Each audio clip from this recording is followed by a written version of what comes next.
Hey everybody, welcome to the 15-minute FrightCast, the condensed version of the Midnight FrightCast in which I bring in a guest, they pick the movie, and then we review it together. This episode in the Zoom studio with me is a special guest, filmmaker Hunter Smith. How you doing, Hunter? Good, man. I'm glad to be back on the show and bringing exposure to a modern horror classic. And what is that classic? Tell us the movie that you chose. It's Dr. Sleep. It's the 2019 sequel to Kubrick's beloved classic, The Shining. Well, let me give some quick details on Dr. Sleep. As you said, it was released in 2019, running 2 hours and 32 minutes. Unless you get the director's cut, then it runs about 3 hours. Years following the events of The Shining in 1980, a now adult Dan Torrance must protect a young girl with similar powers from a cult known as the True Knot, who prey on children with powers to remain immortal. IMDb rating 7.3, Metacritic score rating 59%, Rotten Tomatoes critic score rating 78%, and Rotten Tomatoes audience scoring, people really like this one, 89%. So Hunter, why did you pick this movie? Although the film was enjoying a bit of resurgence in popularity through social media and streaming, I feel like this movie should be gaining some more exposure. And then just the concept of making a sequel, it's like, where the hell do you go with this? Right. Well, thankfully, this is not some cheap cash grab sequel or a remake, because there was quite the epidemic of remakes back in the 2000s. And then it kind of died off. And one of the biggest trends right now is sequels to longtime classic, respecting the original, but also taking it in a really profound new direction. And that's exactly what Dr. Sleep does. And I think it definitely deserves more admiration for that. And I don't often like to use the term underrated, but in the case of Dr. Sleep, it'd be kind of deserved in a way. Now, have you read the book by Stephen King? I haven't read the book in full yet. After I saw the movie, I did buy a copy of the Dr. Sleep book. I've done a lot of research into differences between the books and the movies. That doesn't bother me. I don't like to be one of those people that constantly bitches about, that detail's not there and that's so different. Being a Stephen King fan, I love reading his books. This was a movie that I preferred the changes that Mike Flanagan had made to the book for the movie so that it tied more into Kubrick's original movie of The Shining. So I know that there are some diehard fans that did have issues with it. I didn't. It actually worked really, really well, the changes that he had made. So let's talk about the acting. Ewan McGregor stars in this. It's got some fine support in this film as well, from Rebecca Ferguson as Rose the Hat. The young lady, Kylie Curran, did a fine job, I felt. And then, interesting enough, Flanagan uses some actors in a couple other movies that he's done. He used Henry Thomas, who was in The Haunting of Hill House, and also Bruce Greenwood, who was in Gerald's Game. Your thoughts on acting, Hunter? I think the acting was really terrific. I somewhat expected that going in, and I was still pretty floored by it. I remember hearing back a year before release that Ewan McGregor was cast as an adult Danny Torrance. I thought that was a pretty spot-on choice, and Ewan has somewhat enjoyed a bit of a resurgence in popularity as of late, and he deserves it. He is fantastic as Danny. He brings a lot of humanity to the character, and if you watch Shining and Dr. Sleep back to back, you can imagine that kid growing up into what he is in the film. And Rose the Hat, she's an unconventional but riveting follow-up to Jack Nicholson's iconic Jack Torrance. And in saying, as someone who has Jack Torrance as their favorite movie villain of all time, Rose the Hat completely kills it, no pun intended. And even some of the supporting villains are really scary as well. Kylie Curran, she's going to be in some really good projects in the future. And I like the casting of unknowns in some of these roles, like Emily Aylan Lind, I think that's how you pronounce it. Yes, Snakebite Andy. I really liked her character as well, especially her introduction scene in the movie, which simultaneously also brings back some of that retro atmosphere from the era that The Shining became popular. So I want to talk briefly then about the directing choices. Mike Flanagan, like I said, he's worked on a couple other Stephen King projects, or one other Stephen King project. He did Gerald's Game for, I believe it was a Netflix original. But then he was also set to direct Revival, which it didn't get support from the production company, so that one will not be done. But there's talk of him also going to be doing Salem's Lot later on. So he seems to have a really nice connection with Stephen King's book adaptation. Talk a little bit about the direction and the cinematography in this movie that kind of stands out for you. The direction is excellent. And Mike Flanagan, he managed to make the movie his own, even though he's making that compromise between Stephen King and Kubrick. And of course, the blending of those two styles was something that didn't exactly make Stephen King happy, although I can somewhat understand where he's coming from.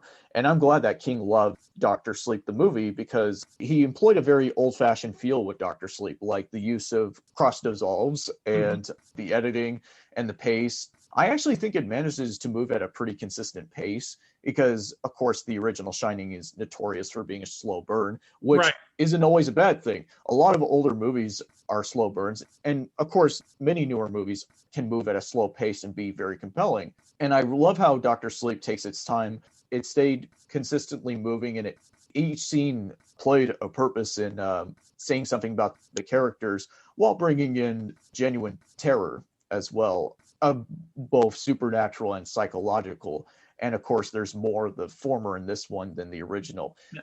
Also, the music by the Newton brothers, they bring some of their own arrangements to some of the score from the original, which was terrific. The music that plays when they're driving up to the Overlook in the third act is just fantastic. And the cinematography by Michael Filmmaker is just excellent.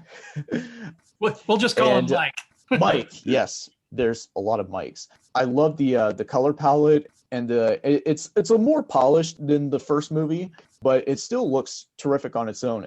One of my favorite shots is when, I won't spoil too much, but when Danny is in a difficult spot and he's trying to find his Shining, and he's in his apartment and he causes it to spin and he lands on one of the walls. That was a fantastic shot. Also, when they go back to the Overlook and he's looking through the axe door of where Jack terrorized him and his mother in the first movie, those shots are fantastic.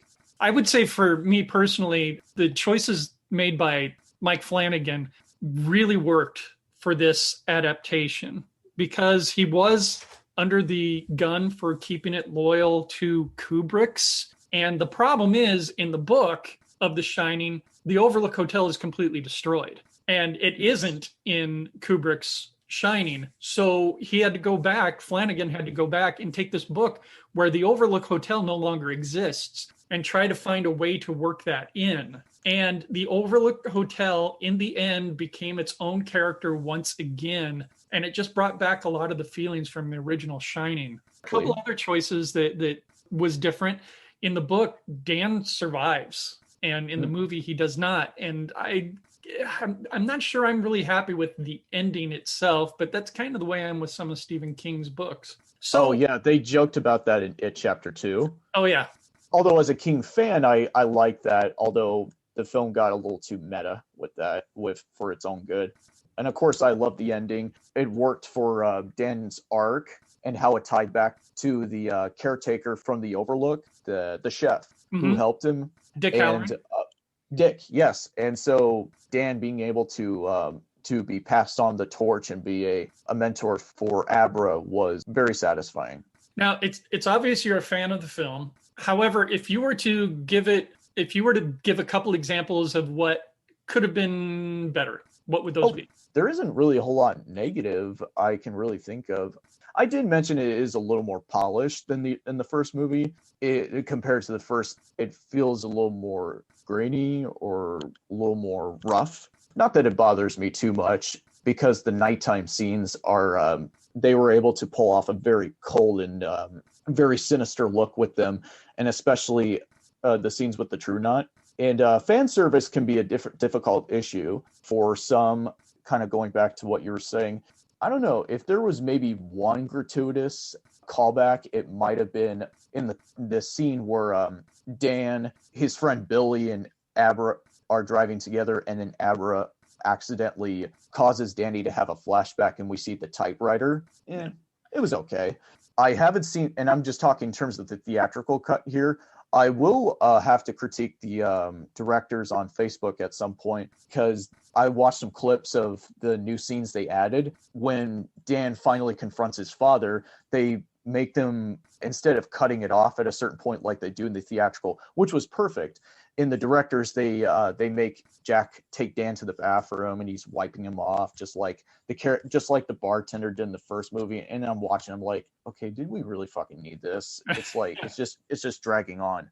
Now, one thing I was really, really impressed, though, was how well they replicated the Overlook Hotel from the original Shining movie. Things look almost verbatim from that film. Yet I'm glad they didn't try to find people who looked exactly like the three actors that were in The Shining, for young Danny, for Jack, and for Wendy.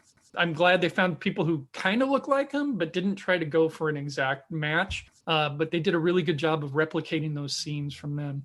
So, Hunter, we're now at that part of the podcast where we review the film and actually give it some points on a scale. And our scales are the fear factor, the gore score, and the overall rating / would you recommend it to a friend. And this is a rating scored on a 1 to 10 scale, with 1 being the least and 10 being the most. So, Hunter, what is your fear factor rating for Dr. Sleep? For fear factor, I would give it a 9 out of 10. Of course, lightning can rarely strike twice in terms of making horror sequels. While it's a very different movie from The Shining, it still manages to re-advocate a lot of the terror from the first movie thematically and aesthetically. And of course, in terms of new scares, there's no reliance on jump scares, which I absolutely loved. And Mike Flanagan made a point of that early on before the movie was released. And it's very psychologically scary, like with the True Knot, how they're killing children, and they do go that far. It's still just as, if not more, scary and depressing than The Shining. Yeah. So I would give it a 9 out of 10. Okay. And of course, maybe not a 10 because it's not as scary as the first movie, but still. Okay. For me, it's going to be pretty low. Granted, there was a lot of tension in this film, but when it came to like true fear, for me, it's pretty low. It's a 3 on the fear factor. But for me, this was also a movie that was very touching because he had some really great relationships with the people in the nursing home that he was working with. And especially in the extended cut, you got to see the relationships build a lot more. So the next rating is gore score. Probably a 4 or 5. There isn't very much gore in this film, although in the couple of scenes where they do, it gets fairly bloody. Mm-hmm. And of course, we do see the bloody elevator once. Yeah, there isn't much gore, so I would give it a low rating for that. Okay. I too would give it a really low rating. There was some spattered blood during the baseball boy's death. Other than that, all the violence was pretty much not necessarily off screen, but out of frame. Right. So I'm going to give it about a 2 for the gore score. And then finally, we have the overall rating / would you recommend it to a friend? It's a given. I would recommend this to a friend. Although, I don't know, logically, I would probably give it like a 9 or a 9.5, but fuck it. I would just give it a 10 out of 10. All right. Excellent. Despite some of the smaller nitpicks that I gave, those don't really affect the overall film. And it's pretty much near perfect. While not as good as The Shining, it's a worthy film on its own, definitely. All right. For me, the overall rating is much higher than the other 2 ratings because I really do enjoy this movie. I think it's a good adaptation of a book.